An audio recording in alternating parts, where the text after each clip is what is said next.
We'll do it live. Okay. No. We'll do it live. Fuck it. Hey, what's up, everybody, and welcome to Eddie's Wall. We are happy to be back in the studio here in Southern California at TransWorld SNOWboarding. And today we have a very, very special guest. Before I announce him, remember this is live, so please feel free to comment your questions for our guest, and I will get them answered. They're going to come up on my computer here. And so this is just as much your interview as it is mine. So our guest today is, 12-time X Games medalist, which is pretty mental. I mean, I think even if you have one X Games medal, that's really cool, and he has 12. It's just kind of crazy. He also has an Olympic bronze medal. He's the first person to ever do a backside triple, or the first person in the world to do the triple cork backside 1440. Please give it up for one of the biggest snowboarders in the world right now, Mr. Mark McMorris. Yeah, what's up, Mark? How are you? Not much. How you see doing? you. Good to see you. Nice to see you too. Yeah, all right. So Here we are. Yeah, here we are. We're here. It's Like we haven't said hi to each other. I know. Today. It's like the first time we're seeing each other is right this second. So let's just get right into this because you have physical therapy at 2:00. It's 1:15. It is. So we have to get going on Very this. jam-packed days. Yeah. So you're a busy guy right now. You just got back from Europe.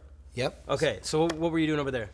I was just riding my snowboard because, as you guys know, I broke my femur last day in February last year. So just trying to stay on board as much as I can. And I'm really loving it more than ever right now. So yeah, I'm just trying to get ready for the snow season. So that was I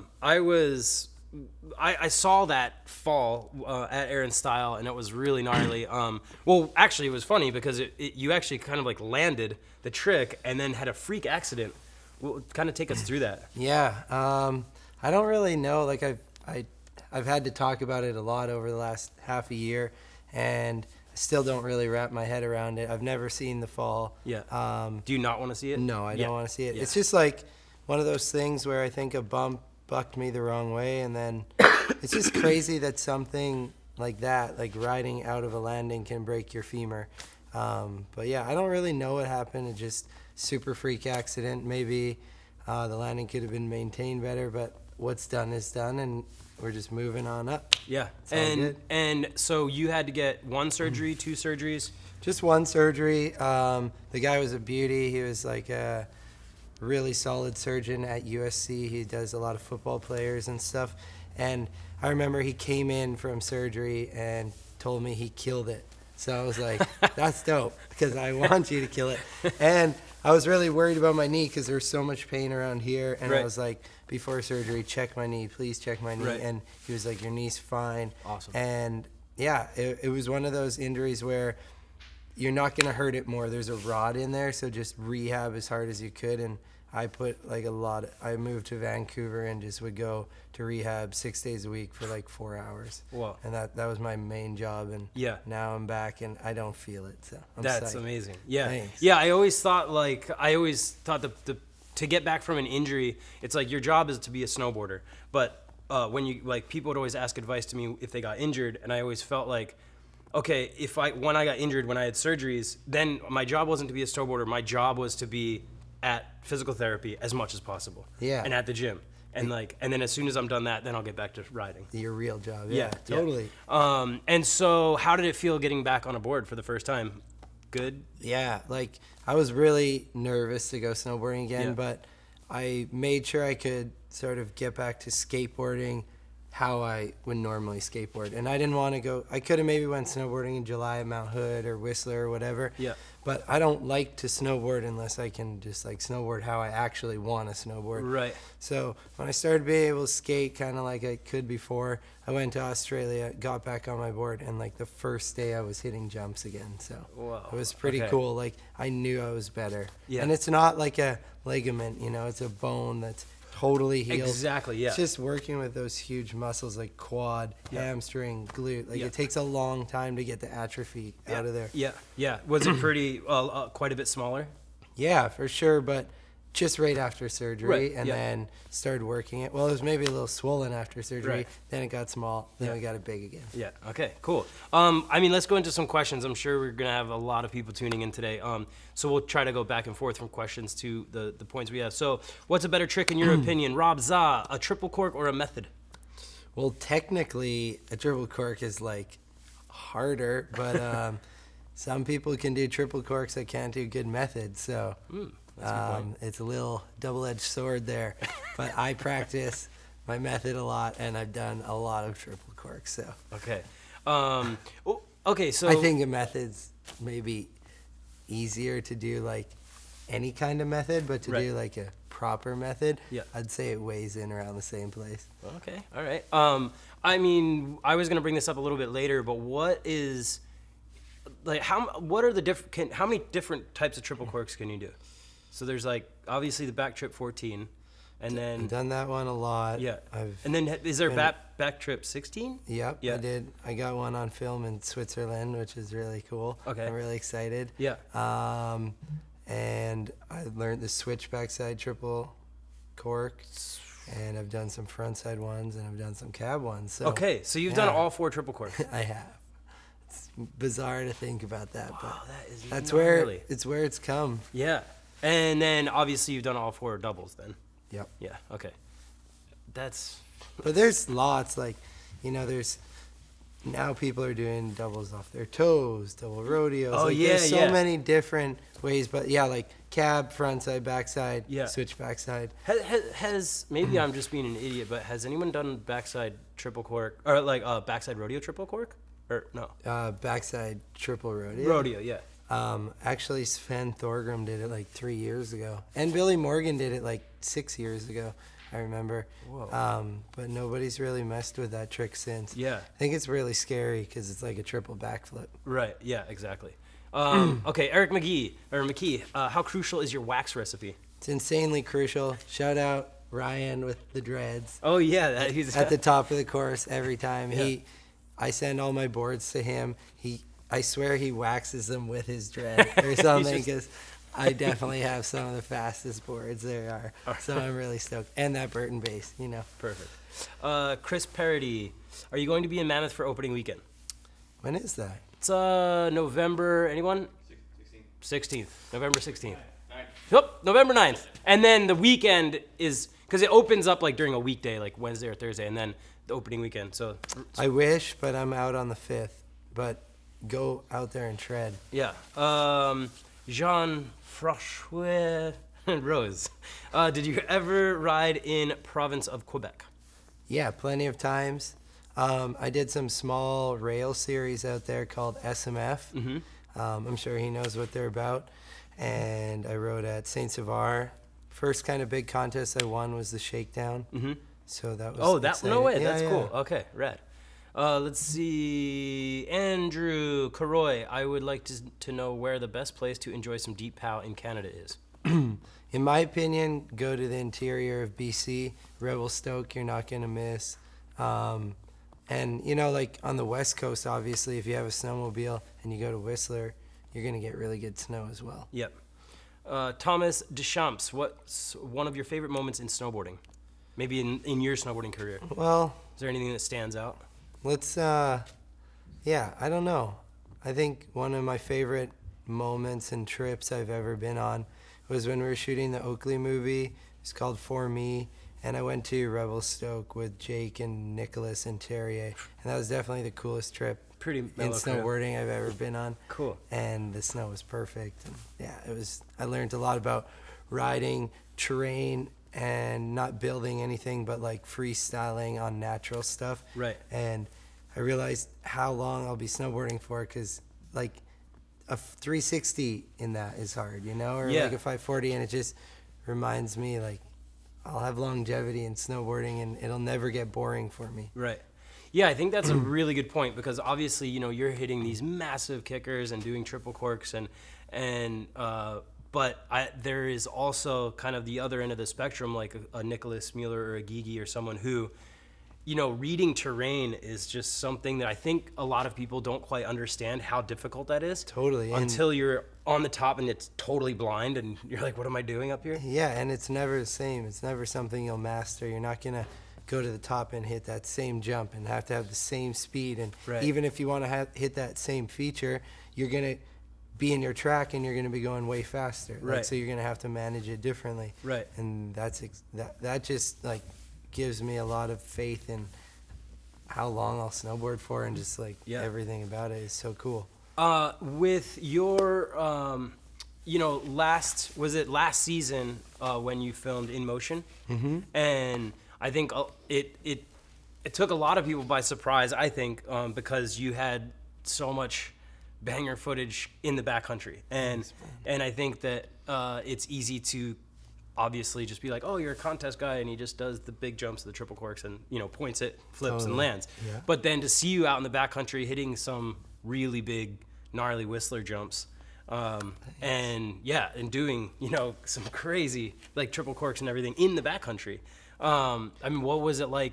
Was it like trying to bring those tricks into the backcountry? Totally. I just got a really great opportunity, and my sponsors believed in me, and they're like, we're going to support you to make your own movie.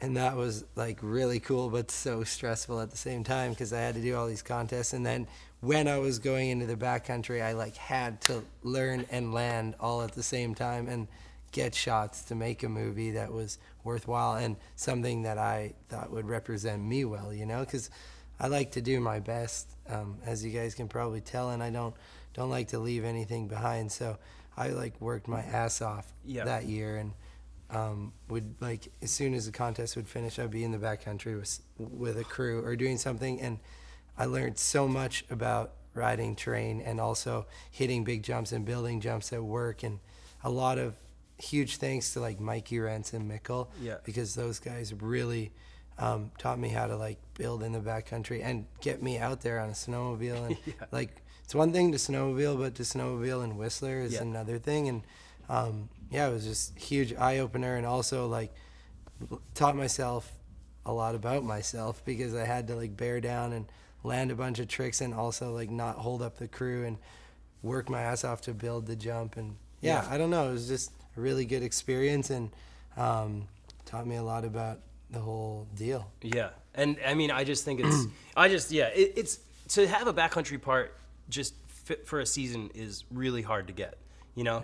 But to have a backcountry part and also be traveling to every major contest around the globe, that's really impressive. A lot of luck too. Like it was crazy. Sometimes we would just like get to the spot and it would open up and there would be POW. Right. But like I'll never forget, we were at CMH's heli-op, and we had a stellar crew, and we got skunked for 7 days, and then we were driving to Whistler for a park shoot, and we were kind of like bummed because I didn't have that many jump shots, and I knew the movie had to come out in the fall, and Right.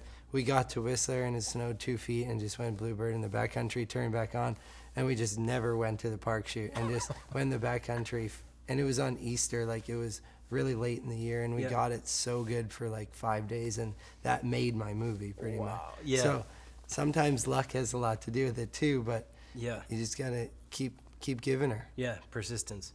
Let's see, Eric McKee, favorite piece of gear. Favorite piece of gear right now, probably my snowboard. I love the process, and for backcountry, I really love the flight attendant. It's one of my favorite boards. Yeah. But as of now, I'm riding the process and I'm loving it. We make some tweaks to it every year, and it seems to be ripping. Cool. Your next snowboard trip is where? Matisk Frisk or Frick. My next snowboard trip is to Stubai. It's in Austria. Yeah. And I'm gonna ride there and get ready for the Ehrenstall in Beijing, which starts on the 20th of November. So. Yeah, so you have a few contests coming up pretty soon. You have Beijing, and then what was the other one you were talking about? Other one I'm talking about was the test event for the Olympics. Okay. Which is a big air in Korea. Okay. At the site. So just go get a lay of the land, hit the jump, see what the air time's like, and then compete on it. And then there's also a contest in Milan when I go over to Austria, like right away.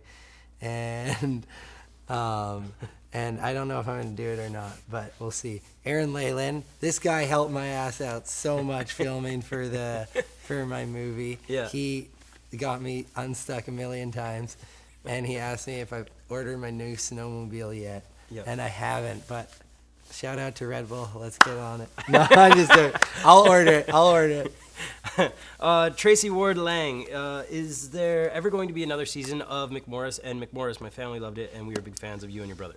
Wow.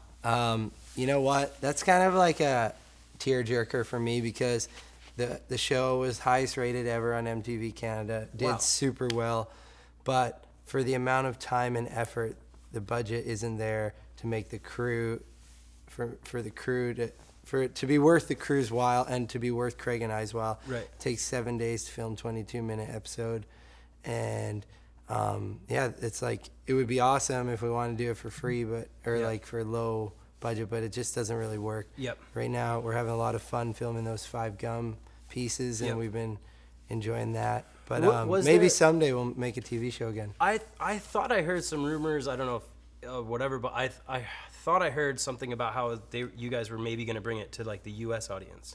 Yeah, well, it did air in the U.S. The season 1, and we're trying to find a network to come together with MTV Canada to make it worth our while. So we do it again, but the conversation never stops. So keep that in mind. I love doing it too, and I feel like a lot of people loved it. So hopefully soon. Cool. Emily Swider, where's your favorite place to snowboard? Favorite place to snowboard is Japan, hands down. Cool. Yep. Seems to be a pretty common answer. Yeah. Well, and also like when people are like, where should I go to get powder? Like you can get better powder and you can get better terrain a lot of places in the world, but you're never going to perfectly get it every single time. If you go to Japan, you will get powder, like no doubt. It snows every day of the winter there. Yes, that is. Proven fact. It's an amazing place. I have a Snapchat of Craig. It's possible to get a Snapchat of Mark. Yeah, it's Mark McMorris, just my name. Mark McMorris. That's Zoe. That easy, man. Yeah, all right. That was Zoe. Let's see. Oh, where do you put the line between style and circus tricks? How far do you think riders will push it still? And that's Hughes Bouchamp. Yeah, I guess like when you look back to say 2000 or whenever, and 900s were circus tricks, you know? Yeah. Everything evolves, life evolves, Yeah. everything progresses, and it'll always keep progressing. People will always do more rotation, more flips, as long as the jumps keep progressing and the product keeps progressing. It's just the way life works. Yeah, and it's so I there's think, never a limit. Yeah, I was talking to Andrew Auermont, who started Air and Style, about that, and I was like, oh, what do you think of all the crazy, triple corks and everything nowadays? And he was like, that's progression.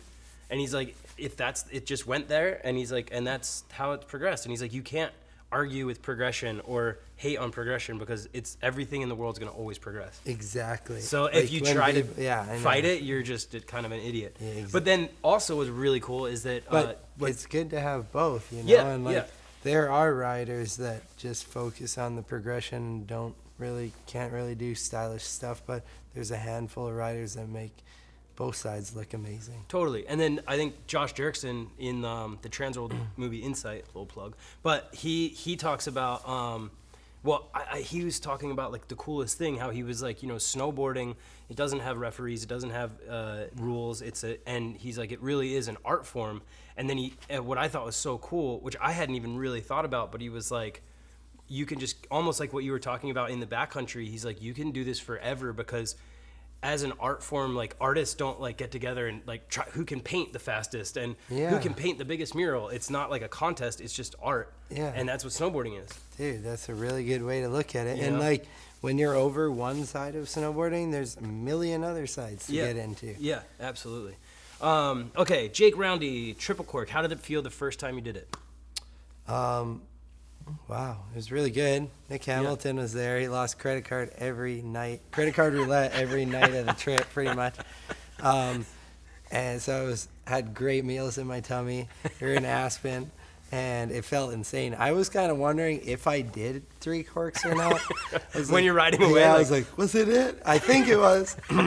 And it But yeah, it was like one of the coolest feelings ever. Like to sort of like invent something is pretty special. Yeah, that's pretty damn cool.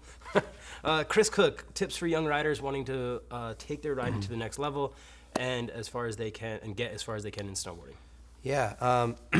Sorry, I was at a concert and I was yelling the lyrics and now I sound like I'm dying. I'm actually feeling really good. But What concert? tips, yeah, I get asked the Growlers. Oh, nice. Yeah. Wait. Oh, okay, cool. Yeah. That was sick. Yeah. I get asked this question a lot, and there's really no like theory to becoming a professional snowboarder. But if you really like snowboarding and you ride with your friends every day and you progress and you watch the movies and somewhat mimic what they're doing, you'll be right on your way. And also just be a good person, and treat everybody right, like you need to be a good soul and have a good attitude to get anywhere in life. So This dude. Okay. Yeah, that's really great advice. So Mike Farnham, how do you shout out Farnham. How do you feel about the new Do Tour slopestyle course? Danny Davis is making a lot of decisions, it seems. Do you think someone with a slopestyle specific background should have more input? You know what? Danny has been making a lot of decisions, and I sat in on a meeting at TransWorld like a month ago with Danny, and I did definitely speak my mind and give everything into it I could. And I think a lot of it, the recipe was written, but the half pipe's going to be a lot different. Slopestyle is going to be a lot different. It's not really a slopestyle. It's a jump comp and a rail comp. Right. And I think it'll be cool. It's a different take. I wish there were still 4 jumps because it's the only pro contest left with 4 jumps, and that's true testimony to who can like do all 4 spins and stuff. But I think this is a really cool thing too, and I'm looking forward to it. Speaking of Do Tour, so that's obviously, you're going to be in South Korea for a minute. You're going to go to China. Do Tour is kind of the biggest kickoff for snowboarding in the U.S. Totally. And it is changed up this year. Do you know much about, like you just said, the slopestyle is divided, all jumping and then all rails. Yeah. And then the half pipe is obviously kind of different with hips into it and everything. Which will be great. Yeah, that's really cool. And then a jump out of the end of the half pipe, which is really cool. Yeah. But what's the team aspect of it? Shout out Ika. Are you down to shout out Ika? Yeah, shout out Ika. Oh, what? It's his 40th birthday. No way. No, it's not. I was like, what? No, Ika's definitely not 40. Damn. Okay, but yeah, there's a team aspect. That's going to be the sickest part about all of Do Tour this year. Yeah. For me, I grew up playing hockey and grew up playing all these team sports, and then have been removed from it for like 10 years pretty much. And I'm really looking forward to like trying to put the team on your back and like do good for the team and not just yourself. Yeah. Yeah. And also I know that like our team manager, Dave Driscoll, loves to win more than anybody on the face of the earth. So he's going to be at the bottom like dad, kind of like, yeah. And I just think we have a great half pipe rider. Hopefully I get the call for slope, and I know there's some amazing rail snowboarders on Burton, and it's going to be a blast. So, for instance, do the team that you choose, do they have, like, for instance, do you have to, is that part of, like, does everybody have to be in the Do Tour also? Do you know what I'm saying? Like, if you're just doing the slope style contest for you, right? And then you have to do the rail contest for you, right? Yeah. And then there's a team aspect where you're going to get to choose one of those. Do the other people, like, for instance, the rail dude you choose, can you just choose, like, Louis Parody or something? Like, someone who doesn't do contest. Totally. Okay. You can bring whoever from your board company in. So, like, for me, we couldn't bring Louis to Burton. No, right, yeah. Yes, we could bring somebody like Ethan Dice or Zach Hale or whoever doesn't do contests. But it's cool. It's pretty unique like that. And have you started thinking about it? Well, yeah, I've definitely thought about it, but it's not really my call, I don't think. I think it's the team captain's call, and we don't know who the team captain is yet. Oh, okay, crazy. Okay, this is cool. All right, yeah. So you're pretty excited for Do Tour. I am. Okay. For sure. Keith Paul, why don't you have your own pro model with Burton? I don't know. I guess Boards aren't. Well, actually, I do have a pro model in Canada. It sells at all the Canadian sport checks Yep. across Canada. It's the Mark McMorris process. Yeah. And I think it makes sense there because I would definitely move units, but I don't think names on snowboards are necessarily selling more snowboards. Yeah. For Burton, and you know what? That's totally out of my hands. No, I think but- it would be rad to have a pro model with Burton in the U.S. too, or Right. worldwide. But no, I don't right now. Yeah, it's interesting because I feel Danny like, does coming out. Gons and him have a board coming out. Oh, right. So it might be on the men. We might be doing pro models soon. Oh, okay. Who knows? All right. Let's see. Talk to a guy. Sarah Belova, where do you see yourself in maybe 10 years? Wow, deep. Hopefully, really deep in the mountains somewhere, filming some gnarly stuff, riding some lions, maybe doing something in snowboarding. Definitely something in action sports. Well, how old are you now? I'm 22, so I'll be 32. So You're I'll definitely, only 22? hopefully, still be snowboarding for a living for sure. That is crazy, dude. You have 12 X Games medals and you're 22. Holy shit. I had a lot of success when I'm young. I'm very thankful for it. That is Insane. gnarly. Well, yeah, in 10 years, you're still going to be shredding. And yeah, that's dude. a lot about what we talked about too when I got hurt. Like, since I started doing kind of well when I was 15, Yeah. I haven't had a break. Like, Right. it's been 7 years of just boom, Yeah. boom, boom. Yeah. And the most time I've ever took off snowboarding was 3 months. Yeah. In 7 years. So, Yeah. like, stepping back and just seeing where I was Yeah. for 6 months and, like, appreciating what I do and definitely, like, really changed my outlook and makes me appreciate it way more. And my goals are definitely more clear and Yeah. what I want to accomplish and stuff. So, Damn, that's insane. Ryan Browder, cheese, what's your favorite brand? While we're on the subject. what's the little like ball like wheel? Baby Bells. Baby Bells. Baby Those are Bells. pretty chill. Those are pretty good. I don't know if that's the brand, but it might just be a type. The ones that are they wrapped in that kind of like wax and you like Yeah. peel the wax off? Yeah. Those are good. Garrett Joseph, 3 all-time favorite video parts. Well, that's a pretty tough one. Arrow Etala, Follow Me Around, JP Walker, Technical Difficulties, Oh, snap. and then like all Travis's footage from That's It, That's All. I thought, aren't you a little too young for Simple Pleasure or Technical Difficulties? No, man, I had it on VHS. I would skip school just to like rewatch the movie. Yes.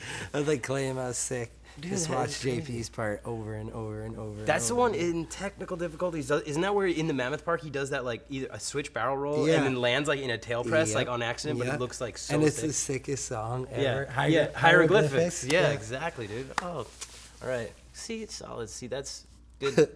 Watch your old flicks. Let's see. Fez Brew Batak. Ever go to Lake Louise? Yep. That was the very first place I snowboarded Okay. when I was 5 years old. All right. Never had snowboarded before. My mom tried to put us in ski lessons, but we got skateboards from our neighbors that summer. So we were just like, nah, we're going to skateboard on the snow. Okay. That's awesome. Let's see. Making sure we're touching on all the subjects here. Let's talk about your video game that just came out because that's really cool. Yeah, it came out yesterday. Yesterday. Big news. That is big news. What is the kind of explain it? Break it down. Because I mean, I've seen little clips on your Instagram and stuff, It's but such a trip.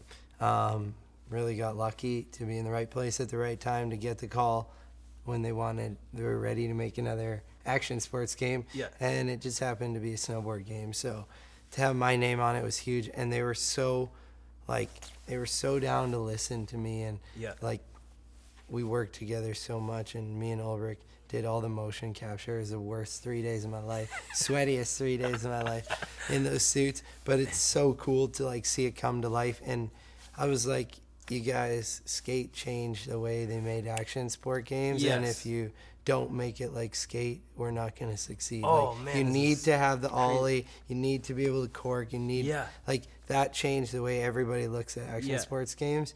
And Tony Hawk's were the best.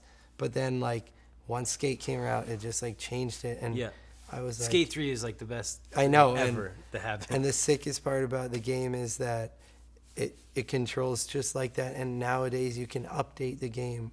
You know, Right, we're going to be constantly doing updates, new characters, new pros, new graphics, new everything. Like, it's the way it works now is so much different. And we're going to be able to, like, add, like, real life footage. If you unlock this, you can, like, see footage of me. And there's so many possibilities. And right now, we're really proud of it. Like, I played it a lot last night for like 3 hours and was doing front three stales out the biggest things they could find. And like, you can do triple corks, quad corks, but you can do a huge backside 180 off like the biggest thing ever and like tweak your grabs. And so here's like, one question I have for you, amped because there's one thing that like I always hated about snowboard video games, and it's where there was just like a kicker and then it's just like all white and you're just kind of like landing, and it always felt like a flat landing. Yeah. Is there like some landings in it? Totally. Okay. Like, the park jumps are definitely like slanted landings, and they, in my opinion, like, we're obviously going to work on that. Like, as I said, you can update it. I want to make them more rolled over and steeper. Yeah, because look at Skate 3, like the Danny Way mega ramp it's section. Perfect. That is so perfect. Exactly, it's like and the that's what best we're thing. shooting for. Yeah. And also, the sickest part about the game is the real backcountry terrain. Like, it looks when you're riding, and the carving is so legit. It's like whack, whack. And then when you're riding in the backcountry, you can fully like see the hits and like the nipples, and you like can totally catch trannies. And when you hit reset, 2 runs, you'll always be able to see your last 2 tracks and where you went and stuff. So like you're like, oh shit, there's where I hit. Oh no so way! Yes, you can know to like hit the same thing. Or it's my totally gosh. good. Okay. And is it only Xbox? Is it PlayStation? What's it on? PS4, Xbox One, and PC. And you can buy it online and download it online. What's or the name you can of go it? to any game store and buy it. It's called Mark McMorris Infinite Air. Mark McMorris Infinite Air. Okay. So like you can catch so much air in it. It's insane. Okay. I'm so stoked. Infinite Air. Infinite Air. I'm gonna buy a new PS4 just for it. So okay, you gotta go to physical therapy soon, but there is a bunch of questions, so let's try to run through them real fast and like bang them out. Ever consider Steven Maggio? Ever consider riding pipe comps? You did land a double at Peace Pipe a few years back. I think you could do pretty well. Thanks, dude. I would totally consider it if the pipe tour started in May and went into June.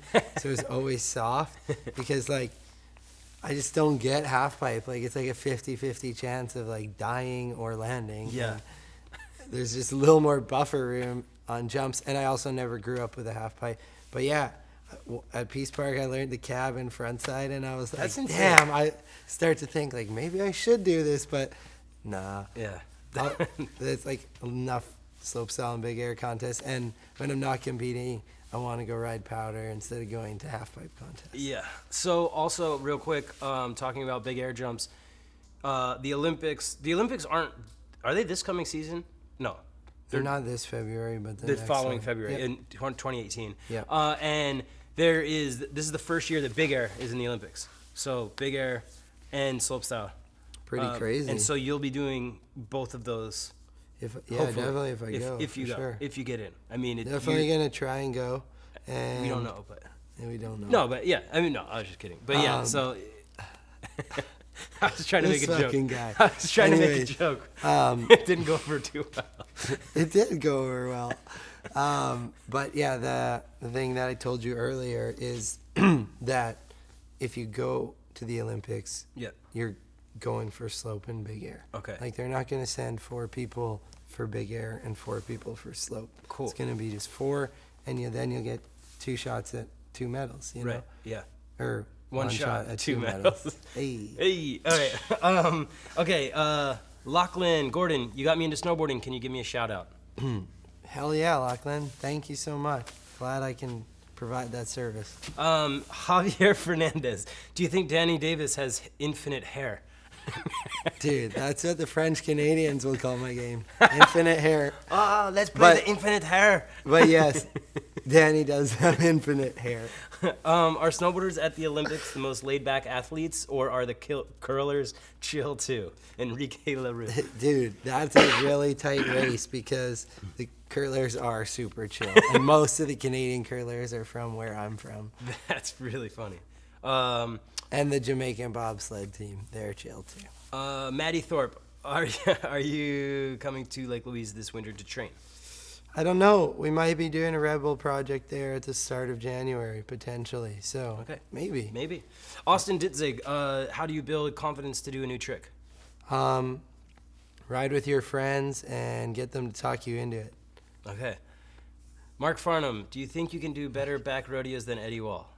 Come on. I don't think so. Obviously not. I'm just kidding. I don't think so, man. Do you do double back rodeos? Yeah, that was a trick that I did a lot when I was younger in contests, and I also love doing it. But now one of my favorite tricks is back rodeo sevens, trying to master that one. Yeah. It's a tricky one. It is. It is a really weird one. And learning switchback rodeos fives with switch nose. It's one of my favorites. With switch nose. But to answer that, no, I don't have a better one. Okay. Do you prefer the Alps or the Rockies? Man, the Alps are pretty sick because you can always find untracked snow. Yep. And it's so easy to like just ride around and explore a new terrain. Thomas Steinberg, what do you think of new shapes that have been becoming popular over the last couple of years? Oh, maybe kind of the new weird powder shapes and stuff. I think they're great. I think we need more surfy shapes, and boards don't need to be so traditional, and it's a great thing. Cool. Well, we can't get to all the questions because this dude needs to get to physical therapy. So I'm just going to give a shout out to all the people who wrote in, though. So Kobe Watzani, I'm going to destroy all of your names. Ready? Kobe Watzani, Nadine Enidan, Scott Lemon, Darren Williams, Joey Fisher, Adi Kupakava. Favorite song right now? What do I think of Bodhi's style of writing? It's awesome. Yes. His movie just dropped today. Go buy it on iTunes. I'm going to do it right when I get home. Yes. Who do you look up to the most in your career? Terry Hawkinson. Fave song right now. I just heard it on the way here. Swang. I think it's by Chase B and Travis Scott. Darcy Sharp just sent it to me. It's sick. What are your daily routines? It must have taken a lot to build up that energy and resistance. My daily routines are just get up. This morning I surfed with some great people, and then I ate some food, and then I came here. And then I'm going to training and physical therapy. Solid routine. And then I'm probably going to eat some more food and do emails and clean my room. That is amazing. Mark McMorris, thank you so much for being on. This was amazing. And thank you guys very much for tuning in, and thank you for your questions. You can watch this later on. Again, it'll be on the TransWorld SNOWboarding Facebook page. And stay tuned for more Eddie's Walls. Thanks a lot. Oh, wait, yeah, you got to sign the wall. Okay, peace out, guys. Peace out. Everywhere. All right.